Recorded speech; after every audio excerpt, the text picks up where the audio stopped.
Cinema ரகசியம் நேயர்களுக்கு வணக்கம். ஸ்டுடியோவுக்குள் முடங்கி கிடந்த தமிழ் சினிமாவை வெளியுலகிற்கு அழைத்துச் சென்ற பாரதிராஜா இயக்குனரான அறிமுகமான 16 வயது நிலை படத்தில் உதவி இயக்குனராக அறிமுகமாகி ஒரு காட்சியில் நடித்திருப்பார் பாக்யராஜ்.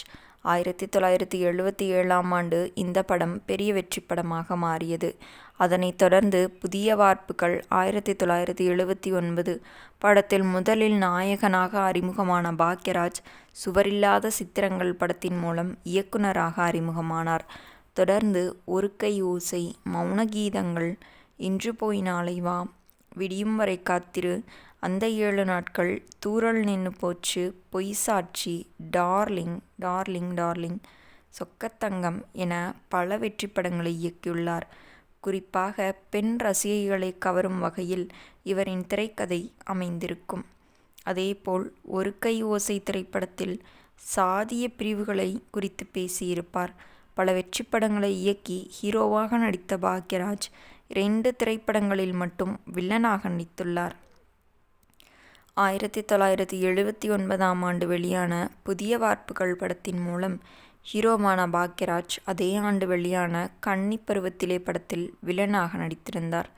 16 வயது நிலை படத்தை தயாரித்த எஸ்.ஏ. ராஜ்கண்ணு தயாரித்த இந்த படத்தில் ராஜேஷ், வடிவுக்கரசி இணைந்து நடித்திருந்தனர். இதில் ராஜேஷின் நண்பராக சீனு கேரக்டரில் பாக்யராஜ் வில்லனாக நடித்திருந்தார். இந்த படமும் அவருக்கு வெற்றி படமாக அமைந்த நிலையில் அதன் பிறகு துப்பறிவாளன் படத்தில் பாக்யராஜ் வில்லனாக நடித்திருந்தார்.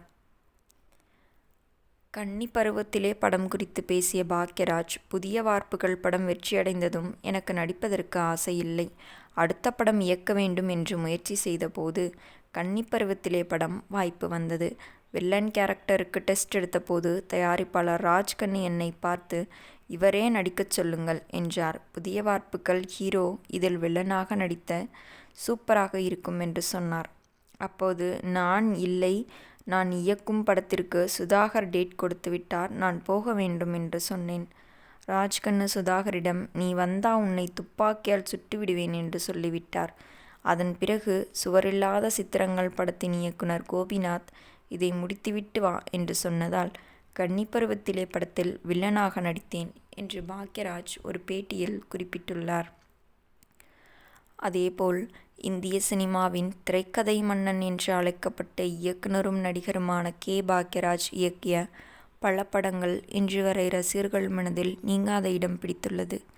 தனது குருநாதர் பாரதிராஜா இயக்கிய புதிய வார்ப்புகள் படத்தின் மூலம் ஹீரோவாக அறிமுகமானவர் இவர். மீண்டும் நாளை இதுபோன்ற சுவாரஸ்யமான சினிமா ரகசியத்துடன் உங்களை சந்திக்கிறேன். நன்றி, வணக்கம்.